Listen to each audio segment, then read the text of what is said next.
ಬನ್ನಿ ದೇಶದಲ್ಲಿ ಆಗ್ತಾ ಇರುವಂತಹ ಇನ್ನುಳಿದ ಸುದ್ದಿಗಳನ್ನು ಕ್ವಿಕ್ ಆಗಿ ನೋಡೋಣ. ನ್ಯಾಷನಲ್ ಟಾಪ್ 9 ನಲ್ಲಿ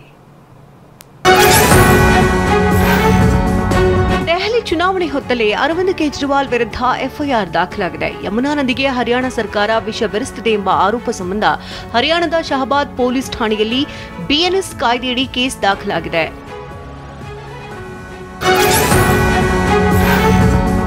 ದೆಹಲಿ ಸಿಎಂ ಅತಿಶಿ ಕಚೇರಿಯಲ್ಲಿ ಕೆಲಸ ಮಾಡುವ ನೌಕರನೊಬ್ಬನ ಬಳಿ 5 ಲಕ್ಷ ಪತ್ತೆಯಾಗಿದೆ. ನಿನ್ನೆ ರಾತ್ರಿ ಅವರ ಕಾರ್ ತಡೆದು ಪರಿಶೀಲಿಸಿದಾಗ ಬ್ಯಾಗ್ನಲ್ಲಿ ಹಣ ಸಿಕ್ಕಿದೆ. ಮತದಾರರಿಗೆ ಹಂಚಲು ಕೊಂಡೊಯ್ಯಲಾಗ್ತಾ ಇದ್ದು ಅನ್ನೋ ಬಗ್ಗೆ ಪೊಲೀಸರು ತನಿಖೆಯನ್ನು ನಡೆಸಿದ್ದಾರೆ.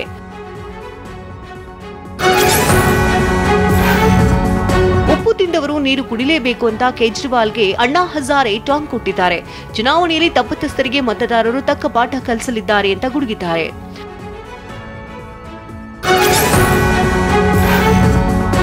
ಶವದ ಮೇಲಿನ ಲೈಂಗಿಕ ಕ್ರಿಯೆ ಅತ್ಯಾಚಾರವಲ್ಲ ಎಂದು ಸುಪ್ರೀಂ ಕೋರ್ಟ್ ಹೇಳಿದೆ. ಯುವತಿ ಮೃತದೇಹದೊಂದಿಗೆ ಲೈಂಗಿಕ ಕ್ರಿಯೆ ಪ್ರಕರಣ ಸಂಬಂಧ ಕರ್ನಾಟಕ ಹೈಕೋರ್ಟ್ ಆದೇಶದ ವಿರುದ್ಧ ಕರ್ನಾಟಕ ಸರ್ಕಾರ ಸಲ್ಲಿಸಿದ ಮೇಲ್ಮನವಿಯನ್ನು ಸುಪ್ರೀಂ ಕೋರ್ಟ್ ವಜಾ ಮಾಡಿದೆ.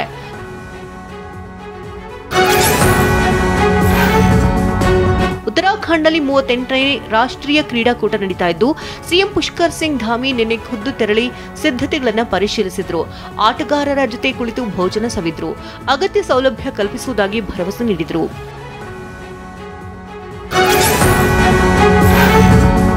ಮಾಜಿ ಕ್ರಿಕೆಟಿಗ ರಾಹುಲ್ ದ್ರಾವಿಡ್ ಕಾರಿಗೆ ಗೂಡ್ಸ್ ಆಟೋ ಹಿಂದಿನಿಂದ ಬಂದು ಡಿಕ್ಕಿ ಹೊಡೆದಿದೆ. ಬೆಂಗಳೂರಿನ ಕನಿಂಗ್ಹ್ಯಾಮ್ ರಸ್ತೆಯಲ್ಲಿ ನಿನ್ನೆ ಸಂಜೆ ಘಟನೆ ನಡೆದಿದೆ. ಆಟೋ ಚಾಲಕನನ್ನ ದ್ರಾವಿಡ್ ತರಾಟೆಗೆ ತೆಗೆದುಕೊಂಡಂತಹ ವಿಡಿಯೋ ವೈರಲ್ ಆಗಿದೆ.